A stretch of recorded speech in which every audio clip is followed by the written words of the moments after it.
네, 여러분 안녕하세요. 아나운서 고유경입니다. 오늘은요, 레몬 리서치의 김민수 대표님과 저희 매주 다양한 얘기 나눠보고 있는데 오늘은 건설주에 대해서 집중적으로 탐구해 보도록 하겠습니다. 대표님 안녕하세요. 안녕하십니까. 네, 이번에는 건설주네요. 이게 건설주가 새 정부 수혜주로 많이 좀 언급이 됐었고 예상이 됐었는데 오히려 줄줄이 하락을 했고요. 네. 오히려 그 대선 이후 건설주 시총이 6조 증발했다.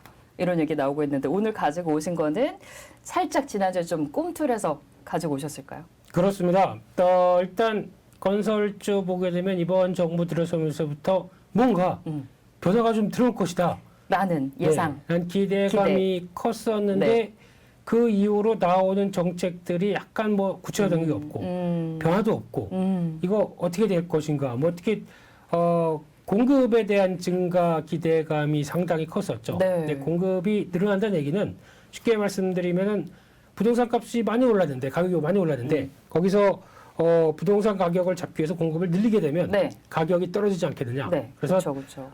공급의 확대와 관련된 정책을 좀 많이 내놓을 것이다. 그 중에 하나가 재건축 재개발 네, 이쪽에 대한 기대감이 컸었는데 그런데 근데 막상 나오는 얘기는 이제 정부가 새 정부 들어서 이제 쭉 여러 가지 일을 하는 가운데 아직 구체적으로 안 보여요. 네, 그러다 보니까 기대감이 실망감으로 바뀌면서 게다가 시장까지도 쭉 밀리는 모습들이 나왔었죠. 그런 상황 쪽에서 또 하나 중요한 변화가 온 거는 솔직히 금리가 네. 이렇게 그쵸. 빨리 올라올지는 다들 몰랐죠. 금리 상승은 건설주에는 아주 안 좋죠. 그렇죠. 금리가 상승하게 되면 건설주에 왜 안 좋느냐라고 하게 되면 공급과 수요 모두에 부정적으로 작용합니다. 수요는 물론 뭐 워낙 저희가 부동산 규제가 많다 보니까 금리가 떨어진다고 해서 그 대출을 통해서 부동산을 많이 살 수 있었던 많이가 아니라 좀 과감하게 좀 더 쉽게 살 수 있었던 쉽게 네. 살 수 있었던 시즌은 지났죠. 네, 그런 상황 쪽에서 만약에 금리까지 올라간다. 그러면 나머지 있던 수요마저도 꺾을 수 있겠다라는 네. 쪽에 대한 수요에 대한 부담이 가장 크고요. 또 하나 공급 관련된 쪽에서 건설사들은 일단 건설을 할 때 보통 이제 분양을 선 분양을 하고 나중에 다 지은 다음에 거기서 입주가 들어가는 이런 정책을 쓰다 보니까 그때 선분양한다고 하더라도 계약금, 뭐 중도금 이렇게 쭉 들어가죠. 그 나머지 총체적으로 사업을 진행할 때는 약간 조달을 해서 쓸 수밖에 없는 상황들이겠죠. 네. 그 조달 금리가 올라간다라고 하게 되면 건설사 입장 쪽에서는 같은 처음에는 평당 뭐 한 1,000만 원으로 생각을 해서 짓는다고 하는데 중간에 그 금리가 올라 버리게 되면 그에 따른 평당 1,000만 원에 대해서 이렇게 쭉 세팅을 했던 이 조달 금리들이 다 올라가 버리는 상황들이 되겠죠. 그러다 보니까 이에 따른 부담감이 작용한다라고 하게 되면 수요와 공급 모두 다 부정적인 이슈다라는 네. 쪽으로 바라볼 수 있는 상황들이고요. 그리고 또 하나 지금 그런 상황이 되다 보니까 이번에 금리도 높아지고 그러면서 아무래도 그동안 작년이었었죠. 작년부터 몇 년 동안 우리는 부동산 영끌해서 가지아를 외치셨던 분들이 이게 좀 힘들어지는 많이 거죠. 계셨죠. 올해 초 정도까지도. 그렇습니다. 그래서 부동산이 약간 다운 사이클에 대한 우려가 나오기 시작하다 보니까 이것도 왠지 조금 좀 찜찜해지는 상황들이고 그때만 하더라도 부동산은 필패 무조건 어떤 자산에 비해서도 계속 이어갈 것이다라는 관점들이 높다 보니까 거기서 나왔던 부분들이 좀 컸다고 봐야 될 것 같고요. 네. 그런 관점 쪽에서 지금 중요한 거는 이제 분양가 상한제와 관련된 부분들도 좀 개선이 되기 시작한다. 분상제. 그렇죠. 네, 이게 약간 또 변화가 오기 시작을 하는 부분들인데 일단 분양가 상한제가 살짝 또 개선되기 시작을 합니다. 네, 이렇다는 얘기는 그동안 분양가 상한제로 묶여있던 상황들 쪽에서 아무래도 원자재 가격들이 쭉 올라가다 보니까 그에 따른 부담감이 커지면서 네. 이것도 가격을 좀 올려놔줘야 건설사 입장 쪽에서는 숨통이 트이는 게 아니냐라는 관점들이 나오고 있는데 이 부분이 아무래도 이번에 개선되면서 조금 소폭 올라간 경향은 있다고 합니다만 네. 그게 아마 금액상으로는 총 분양가에서 한 뭐 큰 변화가 아닌 뭐 5% 정도? 뭐 이 정도다 보니까 아무래도 그렇게 크게 느낌으로 와닿기가 좀 힘들죠. 네. 그래서 특히 지금 인플레이션 시대에 원자재 가격들이 이렇게 많이 올라오고 있는데 그렇게 많이 올라온 거에 따른 부담들이 그대로 작용을 한다라고 하게 되면 특히 똑같은 앞서 평당 뭐 1,000만 원을 책정을 했다라고 네. 하는데 그중에 비용들은 이게 쭉 있을 거고 그 비행이 한 뭐 700만 원 정도 드는데 그러면 이것저것 다 빼고 한 300만 원 정도가 내 이익이다라고 생각했는데 700만 원이 아니라 이게 800만 원, 900만 원까지 올라갔습니다. 그렇게 되면은 내 이익이 100만 원, 평당 100만 원밖에 안 남는 상황이 발생하게 되겠죠. 이런 쪽에 대한 우려감들이 같이 있었던 부분들이 분양가 상한제로 좀 개선되지 않을까 했었는데 올라가는 폭이 좀 미미합니다. 그러면 건설사 입장 쪽으로는 조금 부담이 될 수밖에 없겠죠. 이런 부분들도 변화가 왔다고 봐야 될 것 같고요. 네. 게다가 또 지금 부동산 경기 관련돼서 일부 투기 지역이 완화됐죠. 해제가 네. 되기 시작을 하죠. 그래서 이게 부동산 규제에 대한 완화의 시초가 아니겠느냐라는 쪽으로는 바라보고 있는데 그럼에도 불구하고 이 투기 지역 해제라는 얘기는 그러니까 보통 저희가 그렇습니다. 부동산 경기가 부동산을 규제를 할 때 좀 더 많이 올라가고 규제를 해제한다는 얘기는 약간 부동산 경기가 위축될 것 같으니까 선제적으로 하는 경향들이 좀 높겠죠. 네. 그래서 이렇게 되면은 부동산이 생각보다 좀 앞으로 어떤 하방 압력들이 큰 게 아닐까라고 우려가 커지는 상황들이죠. 그래서 물론 투기 지역이 해제가 되다 보니까 그 동안에 어느 정도 부동산 투자에 대해서 제대로 할 수 없었던 부분들이 오히려 약간 숨통을 틔워주는 건 사실입니다. 네. 그래서 거래가 늘어나고 할 수 있는 여러 가지 변화는 긍정적인 건 사실이지만 네. 이게 아직까지는 일부죠. 지방의 미분양이 좀 늘어나는 지역 중심으로 먼저 해제를 했다라는 쪽에서 볼 수 있는데 그래도 이번에 국토교통부 장관이 언급하기로는 부동산 규제와 관련된 대부분을 네. 해제하겠다는 입장이다 보니까 네, 네. 이제 상황에 따라서 조금씩 더 푸는 관점들은 생각해 볼 수 있을 것 같은데 이게 과연 업황과 관련된 쪽에서 긍정적이겠느냐라는 네. 쪽은 좀 논란이 있다고 봐야 될 것 같고요. 네. 그리고 또 시장에서는 가장 이 또 내수와 관련된 부동산 쪽에서 중요한 거는 재건축, 재개발 관련된 쪽이겠죠. 이쪽에서 이제 아마 서울시와 같이 연계해서 서울시의 전략들과 함께 똑같이 정부 입장 쪽에서도 재건축, 재개발이 들어가는 부분에 대해서 찬성한다, 밀어주겠다라는 입장이지만 아직까지 또 그러면서 나오고 있는 이제 일부 지역들 외에는 전반적으로 아직까지 서울 지역에 나오는 재건축, 재개발이 해야 될 때는 상당히 많죠. 근데 이게 순차적으로 동시에 쭉 들어가느냐라는 부분들은 아니겠죠.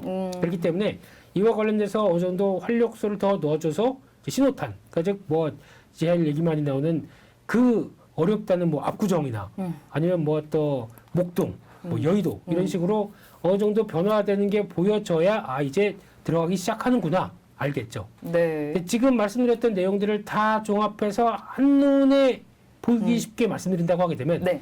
내수 관련된 부동산 쪽은 건설주 입장 쪽에서 풀리는 듯 하다가 안 풀리는 숙제로 나가고 거기다가 인플레이션 압력들이 크다 보니까 이거 우리 잘못 움직였다간 네. 어떤 매출은 늘어나는데 수익 돈은 안 되겠다라는 입장이다 보니까 지금 약간 또 움츠리고 있는 추세죠. 네. 이게 내수의 현 주소입니다. 지금 이제 건설 전반적으로 업황 동향을 살펴주셨는데 어렵네요. 지금까지 일단 네. 업황이 정부가 정권이 바뀌면 좋아질 거라는 기대감은 엄청 있었는데 확실히 좀 못 미치고 있는 상황인 거는 지금 확실한 상황인 것 같아요. 네, 그렇습니다. 그래서 이런 상황 쪽에서 그러면 진짜 부동산 경기가 어떻게 변하느냐라고 하는 척도 중에 하나가 미분양 주택 쪽입니다. 많을 것 같은데 지금. 그렇게 아직까지 많지는 않습니다만, 근데 징후가 그렇게 썩 좋지는 않게 나오고 있죠. 네네. 자, 화면을 한번 보시게 되면은 이게 국토교통부 자료인데 전국의 미분양 아파트 주택 수 추이입니다. 그래서 전체적으로 이게 가장 중요한 게 준공 후에도 미분양으로 남는다. 이게 가장 타격이 큰 거죠. 근데 그런 쪽에서는 아직까지는 큰 기미가 없는데 지금 이제 전체적으로 분양과 관련된 쪽에서 이제 선분양이다 보니까 분양과 관련된 쪽에서 미분양은 점진적으로 살짝 늘어나고 있다라는 쪽으로 보게 되면 물론 과거에 2009년도, 2008년도 그때는 이때가 금융위기 때였죠. 네. 그때 16만 5천 호에 비해서는 지금 꾸준하게 감소가 돼서 여전히 주택에 대해서 경기가 뭐 부정적이다라고 볼 수는 없겠지만 하지만 2020년도와 2021년도 쪽을 보면서 느끼는 거는 지금 이제 꾸준하게 늘어나고 있는 상황들이죠. 그래서 지금 28,000호 정도까지 늘면서 최근에 또 2022년도 들면서 늘어난다는 얘기는 일단 지금 아무래도 금리 인상과 여러 가지 부담들이 수요 쪽에서도 영향을 받고 있구나라는 쪽으로 보게 되면 아무래도 기존의 부동산을 바라보는 입장들이 또 이게 지금 단계에서 또 여러 가지 경기 관련된 이슈도 불어든다라고 되면 지난번 5만 호 이상으로 쑥 올라가는 건 금방입니다. 그래서 그렇게 나올 수 있는지. 근데 물론 중요한 건 이 사이에 공급이 계속 들어와야 되겠지만은 공급 자체도 그렇게 많지는 않은 편입니다. 네. 그래서 공급이 많지는 않은데 분명 이런 미분양이 점점적으로 늘어간다라는 거는 아직 내수와 관련된 쪽에서 그렇게 좋은 시도는 아니다. 라는 네. 쪽으로 바라보고 있습니다. 네, 그러게요. 미분양이 아직 뭐 급증까지는 아니지만 점차 늘어나는 추이 지금 표로 확인을 해 볼 수가 있었습니다. 그러면 이제 전반적으로 이제 내수, 국내 상황을 짚어봤다면 이제 해외 쪽도 좀 눈을 돌려볼까요? 네, 건설사가 두 가지 축이 있죠. 한 가지는 이제 내수라고 하게 되면 두 번째는 해외 쪽. 네. 해외 수주가 또 하나의 먹거리였었는데 해외 수주 같은 경우는 그렇습니다. 과거 한 2010년대 중반 때 같은 경우 건설사가 주가도 많이 하락하고 수익성이 뭐 적자 전환도 크게 됐었던 가장 대표적인 이유가 해외 건설, 특히 플랜트 건설 같은 경우를 좀 저가 수주를 했다. 한쪽에서 네네. 공기를 맞춰서 다 만들어냈는데 수주 자체가 워낙 저가를 받다 보니까 또 경쟁도 많이 했죠. 그러다 보니까 재미없는 국면들이 나오고 거기다가 오히려 그 사이에 충분하게 뭐 약속을 지키긴 지켜야겠죠. 저가 수주지만 공기를 맞춰서 진행을 했는데 오히려 건설사 입장 쪽에서는 손해가 나오는 현상들이 발생하다 보니까 이런 게 실적에 반영되고 그래서 해외 건설에 대해서 상당히 부정적이었던 게 사실입니다. 그러다 보니까 각종 건설사들이 해외 관련된 사업들 부서 축소하고 구조조정하고 별로 재미가 없었었죠. 네. 근데 그런 관점에서 지나오다가 이제 팬데믹이 끝나가고 리오프닝이 되면서 이제 인프라 투자에 대한 얘기가 본격적으로 나오기 시작하고 미국도 마찬가지로 확대가 되기 시작하고 이런 부분들이 나왔을 때 오히려 이제 건설사들의 기회 요인들이 좀 더 많아지겠다는 입장이고요. 대표적으로 어떤 이제 동남아라든가 아시아 쪽이나 또 중동 쪽이나 이런 쪽으로 기존에 봤던 해외 수주가 늘을 것이다라는 기대감들이 커지는 가운데 또 하나 눈길이 가는 건 중국의 경기 부양이죠. 이를 통해서 물론 지금 경기 부양과 관련된 부분들이 어떤 네. 중국 쪽에만 한정돼서 중국의 내부적인 이슈라고 본다고 하더라도 이 부분이 아마 좀 확대가 되기 시작하게 되면 국내 건설사들에도 뭔가 변화가 들어올 게 아니냐라는 쪽에 대한 관측들. 그래서 먼저는 뭐 건설 기계 관련된 쪽들도 살짝 움직이긴 하지만 지금은 경기 부양과 함께 나오는 이 어떻게 보면 중국이 경기 부양을 한다라고 하게 되면 건설 쪽밖에 없습니다. 네. 이게 헝다 이슈로 인해서 많이 타격을 받았기 때문에 이를 벗어나기 위해서 또 이쪽을 좀 장려하는 쪽으로 바뀔 수 있겠다라는 부분들인데 이거는 직접적으로 국내 건설사에는 영향을 미치지 않기 때문에 간접적인 환경 정도겠죠. 이 부분을 더 생각을 해서 봐야 될 부분이라고 봐야 될 것 같고요. 게다가 또 하나 체크하게 되면 우크라이나 관련된 이슈도 있겠죠. 네. 대표적으로 우크라이나 재건과 관련된 쪽에서 여러 가지 얘기가 나오는 부분들도 최근 들어서 약간 고개를 들고 있는 상황들이고요. 게다가 또 중요한 거는 지금 트렌드로 봤을 때 화석 연료에 대한 에너지의 중요성들이 높아갑니다. 지금 뭐 에너지 하게 되면은 유럽을 필두로 해서 난리죠. 네. 우크라이나 전쟁을 통해서 에너지를 그동안 손쉽게 쓰고 있다가 이거 이렇게 되면 안 되겠네라고 하는 경각심이 나오는 상황 쪽에서 그러면 우리가 해야 될 게 가만 보니까 에너지를 확충하기 위해서 당장은 신재생 에너지 태양광부터 풍력까지 이거 계속 확충하자라는 입장이 높다 보니까 거기서 나오는 변화가 또 어떤 투자의 확대로 이어지기 시작하고요.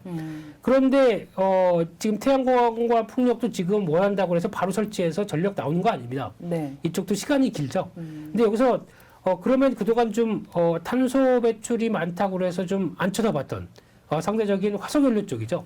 이쪽에 원유라든가 가스 이런 쪽에 대한 부담감도 같이 더 수요도 그대로 나올 수밖에 없기 때문에 이쪽을 그래도 계속 챙기자라고 하게 되면 대표적으로 LNG 천연가스와 관련된 쪽이겠죠.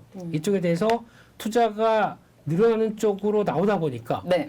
특히 대표적으로 지난번에 어떤 에너지 관련된 쪽에서 특집으로 한번 말씀드렸었죠. 그때 보게 되면 정유주 얘기할 때요. 그렇죠. 네. 정유주 얘기할 때 어떤 어떤 생산지 시추하고 설비가 만들어진 곳에서 어떤 항만까지 이어질 때 나오는 여러 가지 강관도 필요할 거고 그러면서 LNG 터미널이라고 말씀드렸었죠. 네. 이런 것도 플랜트로 하나로 또 LNG 쪽을 우리 수출을 수입하기 위해서 만들 장소가 필요합니다. 그러면은 건설사들이 쭉 가서 그걸 또 한꺼번에 턴키 방식으로 쭉 건설하죠. 이런 것도 수주가 나올 가능성이 높다라는 부분들이고요. 그리고 또 마지막으로는 오일머니죠. 특히 과거 한때 1970년대에 오일 파동이 초반과 중반 때 두 번 있었습니다. 그런데 그때 그 과정 쪽에서 전 세계는 유가가 급등하면서 여러 가지 부담을 많이 안았었죠. 인플레이션에 극심했던 시기 이쪽이었죠. 네. 근데 그때 상대적으로 웃었던 나라는 이 오일머니라고 불릴 수 있는 중동 국가들이 높은 가격에 유가를 원유를 팔 수 있다 보니까 우리 돈이 더 많이 들어오는 네. 현상이 나오겠죠. 그래서 이렇게 재정이 좋아지고 돈을 많아진 산유국들이 그러면 그 다음에 하는 거는 재정이 넉넉하니까 이제 우리 투자하겠어라고 했었을 때 그때 나오는 변화가 어떤 수주의 확대로 연결시켜서 나왔던 국내 건설사들의 특징을 본다라고 되면 기대감이 높겠죠. 네. 그래서 이런 오일머니와 관련된 부분들도 지금 유가 상승과 함께 체크해봐야 될 부분이다라고 하게 되면 지금은 좀 기대 요인들이 많다. 장관점 쪽에서 시장보다 선전하고 올라오는 흐름들을 보여줬다라고 보여지고 있습니다. 네, 뭐 내수 국내는 조금 별로지만 해외 쪽은 오히려 좀 기대 요인이 여러 가지 있는 부분을 지금 짚어주신 것 같습니다. 네. 그러면은 국내 그리고 이제 뭐 중동 쪽, 해외 쪽 수주가 추이가 있을 것 같아요. 어떤 정도 상황인가요? 네, 지금 최근에 동향을 보게 되면은 국내 건설사의 해외 수주와 관련된 부분들 앞서 제가 2010년대 중반 쪽의 변화를 한번 말씀을 드렸었는데 화면 속에서 나오는 것처럼 과거에는 2005년대 이후부터 한 10년 동안은 해외 수주가 상당히 많아지기 시작하면서 건설사들이 이를 충분히 활용을 했습니다.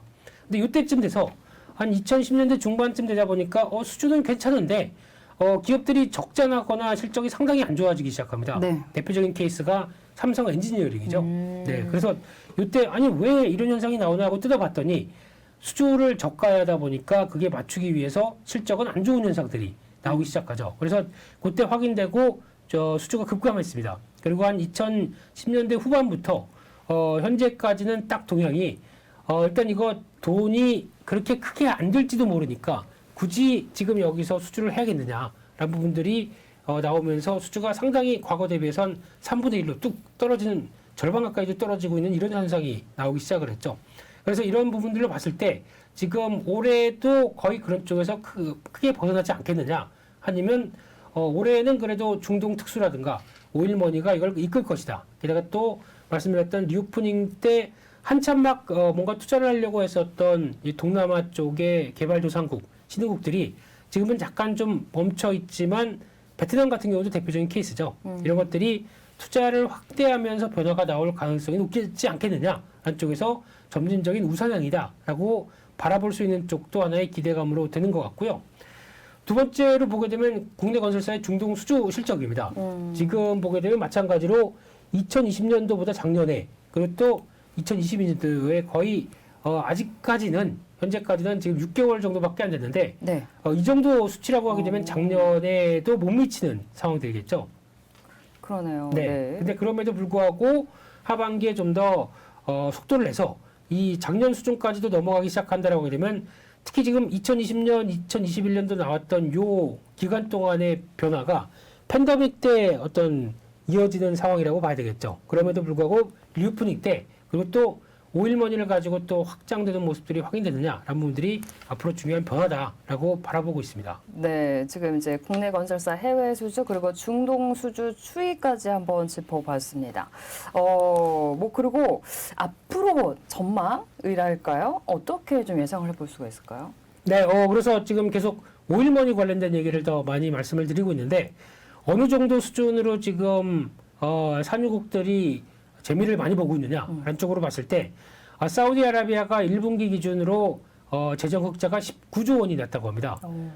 상당히 큰 수치죠. 네. 예, 그래서 이런 정도라고 하게 되면 올해 곱하기 뭐 4를 한다고 하더라도 거의 80조, 100조 가까이 흑자를 날 수 있겠다. 물론 유가에 따라서 여러 가지 동향들도 다르겠죠. 그러면 지금 기준만 본다고 하더라도 이 정도까지 난다라고 하게 되면 상당히 기대감이 높다고 봐야 될 부분들이고요. 네.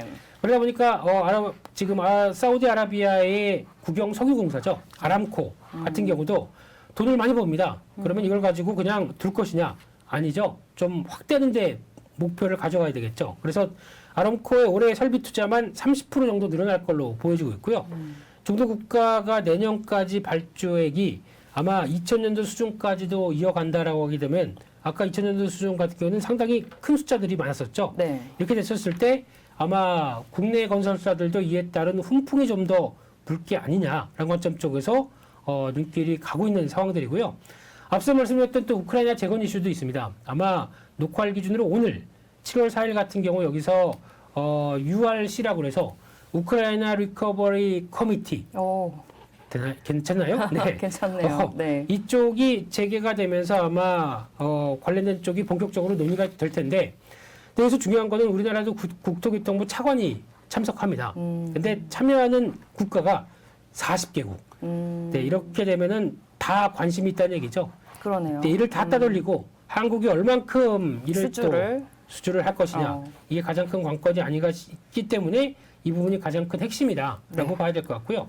그래서 지금 최근에는 이 이슈를 가지고 건설기계라든가 뭐 감리업체들, 그러니까 즉 감리업체는 꼭 감리나 지금 보통 얘기하는 PM이라고 그러죠. 프로젝트 매니지먼트 이쪽에 대해서 이어가는 부분 쪽에서 이제 특화되는 사업들이 좀 많다 보니까 이런 쪽에서 좀 수혜를 받지 않겠느냐라는 쪽으로 바라보고 있는데 특히 감리 같은 경우는 국내 같은 경우는 이제 HDC 현대사업개발이 사고를 치다 보니까 거기서 감리가 좀 강화되는 부분들은 있었죠. 그런데 네. 해외 쪽은 아직까지 그 정도 변화가 있겠느냐라는 쪽으로는 생각할 수 있겠는데 그래도 아직까지는 이 부분이 확인이 돼야 건설의 안전과 관련된 부분들이 이어질 수 있겠죠. 그래서 이런 감리업체들, 건설기계 관련주들이 지금까지는 좀 주도를 했었다. 하지만 40개국을 앞세워서 다 뒤로 하고 우리가 수주를 받겠느냐 이거는 또 봐야 될 문제다 이렇게 바라보고 있습니다. 네, 우크라이나 재건 이슈가 그래도 이제 건설주에 좀 호재로 일단은 작용을 할 것으로 예상이 되는 부분도 좀 다방면으로 짚어봤습니다. 그 새 정부 바뀌면서 기대감은 있었는데 주가는 오히려 이제 하락을 했다라고 제가 또 앞서서도 말씀을 드렸었고요. 건설주 시총 6조가 또 증발했다 이렇게 얘기를 드렸었는데 이렇게 주가가 하락을 하면서 이제 밸류가 또 낮아졌는데 해외 수주 또 기대감이 있어서 이쪽은 과연 어떻게 그러면 건설주에 결론적으로 좀 좋게 영향을 미치게 될까요? 네, 그 전에 살짝 보게 되면 혹시 앵커님은 네옴시티라고 들어보셨습니까? 아니요, 처음 들어보는데요. 네, 이제 막 얘기가 나오기 시작합니다. 한때 사우디아라비아가 앞으로 우리가 가야 될 길, 사우디아라비아 2030 전략 쪽의 하나가 이 네옴시티라는 프로젝트인데요. 화면을 보시게 되면은 이런 겁니다. 쉽게 말씀드리면 사우디아라비아가 북서부 홍해 근처에 지금은 딱 보셔도 아시겠지만 여기 이렇게 그냥 사막입니다. 거대한 사막을 반을 뚝 잘라서 이쪽은 어떤 항만 근처로 활용하면서 또 주택과 관련된 쪽에 단지를 건설하겠다. 더 중요한 거는 이 바깥쪽이죠. 바깥쪽이 거의 어마어마하게 클 정도로 해상 위에 떠 있는 대표적인 에너지 도시다라는 쪽으로 바라보고 있는데 여기서 에너지는 100% 친환경 에너지로 자급자족한다고 얘기를 하고 있습니다. 그러면 이 거대한 도시에 자급자족을 하기 위한 친환경 에너지라고 하게 되면 뭐가 있을까요? 천연가스? 뭐 천연가스도 들어가겠고 태양열? 다 들어가겠죠. 네. 네, 그런 수소 쪽이 더 그 관련된 프로젝트에 좀 수소. 작용하는 것 같습니다. 그래서 아마 제가 보기에는 친환경 에너지의 핵심은 이 네옴시티 쪽에서 약간 수소 쪽일 것이다라고 바라보는데 그러면 누가 손잡느냐도 상당히 중요하겠죠. 근데 이거는 아무래도 좀 더 확인해야 되겠죠. 근데 이 부분에서 가장 핵심적으로 봐야 될 부분들은 면적이 서울의 44배. 그럴 정도면은 얼만큼 경기도도 다 넘어가는 그런 꼴이죠. 그런 쪽에서 상당히 큰 도시에 속하는데 총 투자액이 5천억 달러. 그 우리나라 돈으로 640조 원. 이거는 규모가 엄청난 돈이죠. 근데 그 정도를 감행할 수 있을 정도의 자금이 있다는 거. 이게 가장 또 부러운가요? 네. 네, 이런 상황인 것 같고요. 그래서 또 2025년 1차 완공 또 인구 100만 명을 목표로 한다라고 되면 이쪽에 얼마나 많은 또 인구와 변화를 이끌어낼 것이냐. 이 부분도 핵심이 아닌가 생각 들고 있습니다. 네, 이제 내움시티까지 짚어봤습니다. 그러면 이제 앞으로 이제 주가도 지금 좀 하락을 한 단계고 해외 수주도 기대가 되고 있는 이런 현 상황을 다방면으로 짚어봐 주셨는데 네. 그러면 앞으로 건설주는 어떻게 될까요? 네, 그래서 지금 건설주가 절대적으로 보게 되면 주가가 비싼 수준은 아닙니다. 네, 많이 주가가 빠졌죠. 많이 하락했죠. 시장보다 약간 더 먼저 하락하기 시작했고 오히려 또 시장과도 같이 하락하다 보니까 밸류를 보게 되면 상당히 낮습니다. 그래서 좀 싸다라는 쪽인데 싸면 뭐합니까? 싼데 모멘텀이 좀 싼 이유가 있게 되면 못 올라가겠죠. 근데 싼 이유 외에 모멘텀이 뭔가를 보여준다라고 하게 되면 이렇게 많이 빠졌네라고 인식이 될 수가 있겠죠. 근데 그 전 단계라고 봐야 될 것 같고요. 그렇게 되면 앞서 보셔서도 아시겠지만 벌써 네옴시티 같은 경우도 지금 삼성물산과 현대건설이 동시 들어가서 지금 이제 수주를 기다리고 있는, 그러니까 수주를 지금 터널 쪽은 확보를 했고요. 그 외 나머지 쪽도 수주를 할 가능성이 높다는 쪽에서 눈길이 가고 있는데, 근데 과거와 달리 이제 해외 수주가 확대가 되게 되면 지금 건자재 관련된 종목들은 또 영향을 그렇게 강하게 미치지 못하고 있습니다. 왜냐하면 이쪽은 해외 쪽이다 보니까 건자재는 그렇다고 또 국내 업체들 거 굳이 여기 수출을 받아다가 와다가 이거를 만든다라고 하는 거는 좀 이상하겠죠. 네. 근데 거기다가 또 수익성도 운반비 같은 경우 합치게 되면 썩 맞지 않을 거고요. 그래서 결론적으로는 아마 지금 네옴시티와 관련된 것도 물론 있겠지만은 이런 해외 수주가 어느 정도 확보가 되기 시작하면서 성과를 만들어낸다라고 하게 되면 훨씬 더 싼데 모멘텀들이 확보 이런 네. 식으로 나갈 수가 있겠죠. 그런 변화를 좀 기대해 보자 이렇게 말씀을 드리겠습니다. 네, 건설주 전반적인 이제 동향을 짚어봤고요. 그러면 우리 항상 이렇게 섹터 얘기를 해볼 때 주요 종목들 그리고 실적까지 체크해보는 그런 표 있잖아요. 또 네. 준비를 해주셨을 것 같습니다. 지금 건설주 5종목을 준비를 해주신 것 같네요. 네, 대표 건설사들이죠. 예, 거기서 추가적으로 건자재까지 하려고 하다가 건자재 모멘텀들이 아직은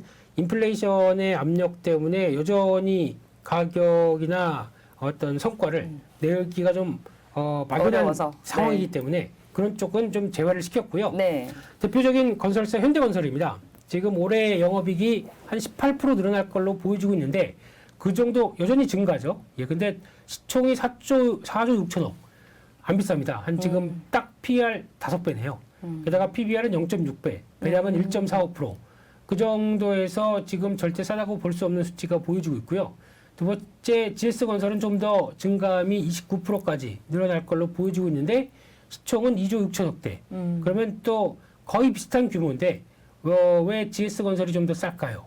라고 하는 부분들은 아직은 뭐 설명은 못 하겠고요. 네, 그만큼 또 재무구조나 여러 가지 변화가 좀 있긴 있겠죠. 네. 근데 마찬가지로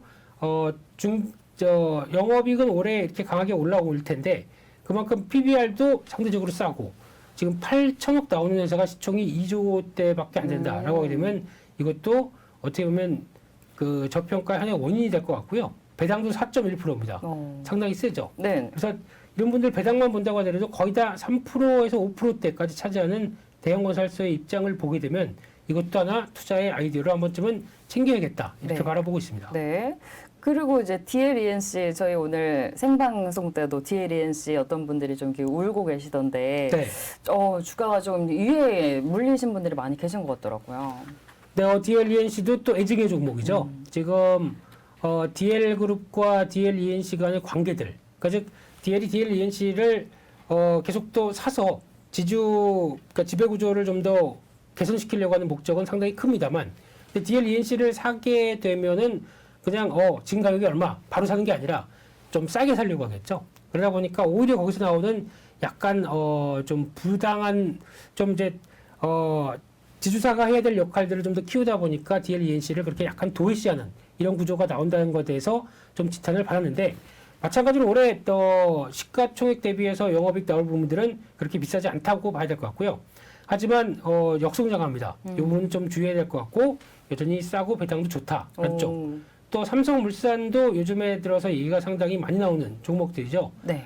지금 시총은 22조 원대로 1조 8천억대 대비해서는 비쌉니다. 그래서 단 PR 기준으로 10배 이상으로 나온다고 그러면 이게 싼 거는 아니겠죠. 네, 그런 수준 쪽에서 아마 지금 기준으로 보게 되면 올해 한 56% 이상 증가가 되는데 여기가 물론 단순하게 건설사로 바라본다는 것은 좀 아니겠죠.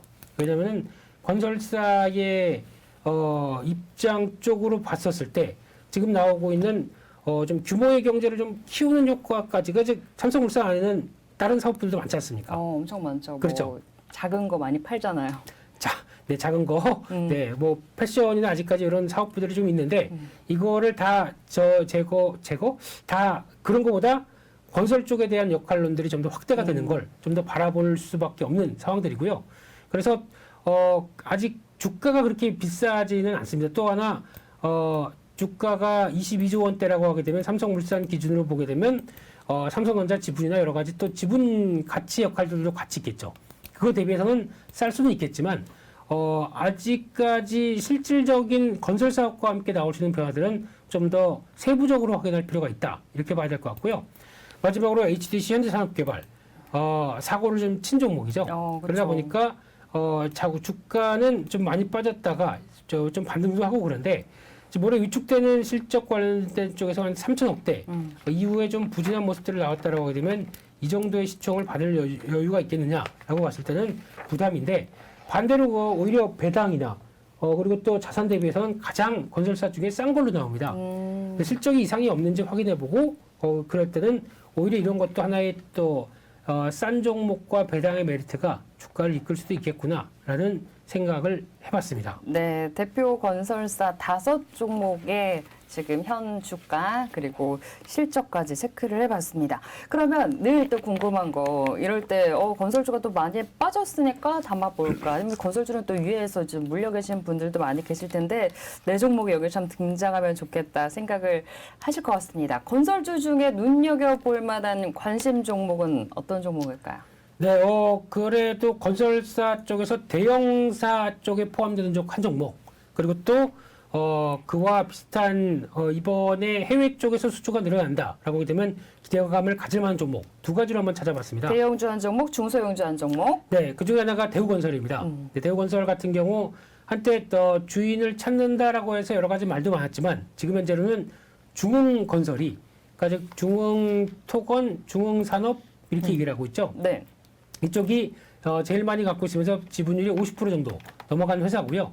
그쪽에서 지금 실적과 관련된 변수를 보게 되면 올해 지금 실적 관련된 쪽에서 아마 작년에 한 7천억대 흐름들에서 올해도 한 8천억대가 넘어가면서 기대감이 높은 수준까지 나오고 있다라는 게 현실인 것 같고요. 게다가 또 하나 눈길이 가는 거는 1분기 이번에 신규 수주권입니다. 이번에 그 실적은 1분기를 보게 되면은 오히려 어떤 예전에보다는 약간 좀 줄었습니다. 한 2,200억대로 영업이익이 작년 동기 대비해 줄었는데 매출은 늘어났는데 영업이익이 좀 덜 늘어난다라는 얘기는 아무래도 저희가 알고 있는 어떤 원자재 가격의 부담들을 그대로 반영했다라고밖에 볼 수 없는 문제겠죠. 그래서 이런 것들을 감안을 하되 여전히 성장성을 보여줄 가능성에 무게를 두면서 바라보게 되면 건설주의 여러 가지 변화는 오히려 기대감이 높다고 봐야 할 것 같고요. 그래서 또 중요한 게 또 신규 수주가 1분기 기준으로 2조 6천억까지 돼 있습니다. 네. 한 24% 증가했다고 하는데 총 잔고가 42조가 넘는다라고 하게 되면 지금 보여주고 있는 22조는 그렇게 크게 비싸지 않다라는 관점 쪽에서 아마 그 대우건설의 동향들 보셨으면 좋겠습니다. 네, 대우건설 지금 뭐 수주도 잘 되고 있고 여러 가지 좀 흐름이 괜찮은 상황인 것 같습니다. 뭐 차트도 볼 수 있을까요? 네, 대우건설의 동향을 한번 또 살펴보게 되면요. 지금 주가가 많이 밀렸죠. 지금 관점에서 이 지수가 이제 잘못 보여졌네요. 예, 그래서 지금 상황은 그 저점을 찍고 올라오는 것처럼 보이는데. 네, 그게 좀 중요합니다. 그래서 지금 중기 저항권이 있는 마당에서 여기를 강하게 돌파해서 안착할 수 있을 것인가가 이제 첫 번째 단계인데 지금 약간 힘은 빠지죠. 그래서 이런 올라왔던 힘이 그동안에 보게 되면은 주봉상에서 먼저 지금 작년에 6월 달에 지수와 비슷하게 고점을 만들고 그때부터 본격적으로 하락한 게 오히려 지금도 추가적으로 연결된다라고 되면 아직도 애매모호한 구간들이겠죠. 그런 쪽에서 그래도 지난번 한번 저점대에 대한 바닥권, 특히 대우건설도 마찬가지겠지만 PBR 0.5배 네. 수준의 저평가다 보니까 이런 부분들까지 밀려 내려가기엔 좀 너무 억울한 거 아니냐라는 쪽에서 그런 어떤 최근의 이슈를 가지고 반발매가 일어나는 그런 변화라고 보고 있는 상황들이고요. 그렇게 되면은 아마 단기적으로는 지금 이 가격대 즉 약간 지금 6,000원대에서 한 네. 6,500원대, 6,300원대 정도 사이가 강한 어떤 저항력을 보여줄 수밖에 없는 자리 같고요. 거기서 쫓아가시면 안 되고 추가적으로 시도했다가 좀 밀리는 자리들 보셔가시면서 아마 지금 계획은 한 5,300원대까지도 열어놓으시고 대응하시는 게 맞지 않느냐 네. 한쪽에서 바라보시되 전저점대를 강하게 이탈한다. 이거는 별로 좋은 신호가 아니겠죠. 네. 네, 이런 것도 보셨으면 좋겠습니다. 그냥 관심 종목에 놓고 여러분들 보시면 될 것 같습니다. 대형 건설사 중에 관심 가져볼 만한 종목으로 대우건설 짚어봤고요. 중소형주 중에는 한미글로벌을 가지고 오셨네요. 네, 좀 생소하시죠? 그러니까요. 이게 한미글로벌이 약간 제약주의 느낌이 강한데 그건 한미 약품이고요. 그렇죠. 예. 네. 한미하면 아무래도 그쪽의 느낌이 강한데 한미글로벌. 네, 한미 반도체도 아닙니다. 네, 이 회사를 보게 되면 가장 먼저 나오는 얘기가 저희가 보통 얘기하는 CM이라고 하거나 뭐 PM 이렇게 많이 얘기하는데 컨스트럭션 매니지먼트. 네, 그리고 또 프로젝트 매니지먼트. 그렇죠. 뭐 플랜트 매니지먼트도 되고요. 뭐 이런 CM과 관련된 쪽에서 국내 최초로 미국의 파슨스사와 합작해서 건립된 대표적인 회사입니다. 그러니까 미국의 이 CM이라고 하는 건설은 이렇게 하는 거야. 자, 수주를 받게 되면은 시작과 동시에 이제 영업할 때 우리 이런 건물 필요하지 않으세요? 그럼 우리가 알아서 부지 선정부터 이렇게 쭉 다 해가지고 나중에 딱 들어 입주만 하시면 됩니다. 이런 개념들로. 그러니까 오. 네, 쉽게 얘기하면은 뭐 주택은 그렇지만 이제 또 플랜트 같은 경우는 다르죠. 우리가 공장 하나 더 짓고 싶은데 그러면 잠깐만 기다리세요. 저 계획 짜갈게요. 그러면서 또 이게 쭉 어떤 계획들을 짜면서 여기서 이제 부지 선정도 이렇게 하고 여기 맞는 보니까 석유화학 집중적으로 하시는 산업이네요. 그러면 그와 관련된 플랜트를 이렇게 짜고 이렇게 해서 나중에는 여기 직원 숙소까지 뭐 이런 식으로 뭔가 토탈 솔루션 같은 그런 그렇죠. 느낌? 네, 이런 것들 하고 또 중간에 들어가는 뭐 마지막 단계 뭐 감리나 여러 가지 진행되는 여러 절차까지도 다 한다라고 하게 되면 이 회사가 세계 10위권, 미국을 제외하고 세계 9위 정도의 PIM 업체로 알려져 있습니다. 그렇게 되면은 이런 부분들이 아무래도 경쟁력이 될 수 있다고 봐야 되겠죠. 게다가 미국 쪽과 합작하다 보니까 해외 수주의 경향들이 상당히 높습니다. 그럼 이런 것도 영향을 끼친다라고 하게 되면 특히 실적을 본다고 하더라도 과거 동향에 특히 한 2018년도 이후에는 좀 위축되긴 했었지만 그래도 꾸준하게 나타나는 모습들 중에 하나는 매출과 관련된 부분들 쪽으로 본다라고 하게 되면 아마 과거에 대비해서 그래도 꾸준한 성장세가 돋보인다라는 관점들이 눈길이 가고 있고요. 물론 팬데믹 때는 한번 위축된 적은 있었습니다만 그거는 일시적인 거죠. 네. 여전히 꾸준하게 성과를 낼 수 있겠다는 쪽에서 바라보고 있는 상황들이고요. 그와 함께 또 지금 진행되는 변화를 보게 되면 지금 현재 이 회사의 수익률이 그 배당 수익률이 3.9% 생각보다 좋네요. 적지 않습니다. 거기다가 선행 PR도 6배 정도쯤. 부채도 좋은 것 같고. 네, 이런 모든 걸 봤었을 때 지금 그게 비싸지 않은 과거 수준 대비해서 비싸지 않은 주가까지 들어와 있다라고 하게 되면 이것도 또 하나 영역을 넓혀갈 수 있는 변화가 아닐까 생각이 들고 있습니다. 지금 이제 비싸지 않은 구간에 놓여 있는 한미글로벌 이 종목도 일단은 지금 당장 사는 게 아니라 관심만 가지고 일단 주가 체크를 해야 되는 상황인 거죠. 그렇습니다. 그래서 주가를 보게 되면 지금 또 저점에서 쭉 올라왔는데 일단 지난번 건설사와는 다르게 지금 저항선을 밑에 두고 있습니다. 약간 정배열화되기 시작하는 첫 번째 변화라고 보여지고 있는데요. 그 근처에서는 좀 치고받고 하는 모습들이 나오긴 하겠는데 길게 보게 되면 이 정도에서는 터나지 않겠느냐라는 쪽으로 바라보면서 한미글로벌의 변화를 그대로 이어갈 수 있는 사업들의 변화가 나오기 시작한다라는 것도 눈여겨볼 수 있을 것 같고요. 가격적으로는 아마 지금 주가가 단기적으로 한 12,000원대 후반대 들어오게 되면 약간 좀 저항이 필요할 자리 같고요.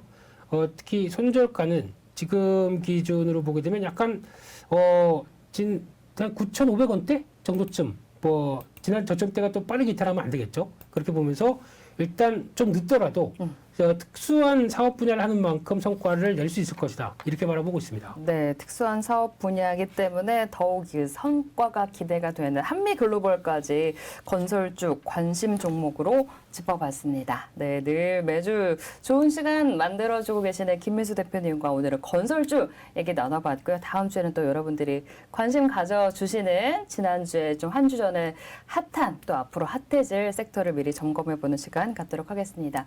네, 오늘 말씀 잘 들었고요. 함께 인사드리도록 하겠습니다. 시청해주신 여러분 감사합니다.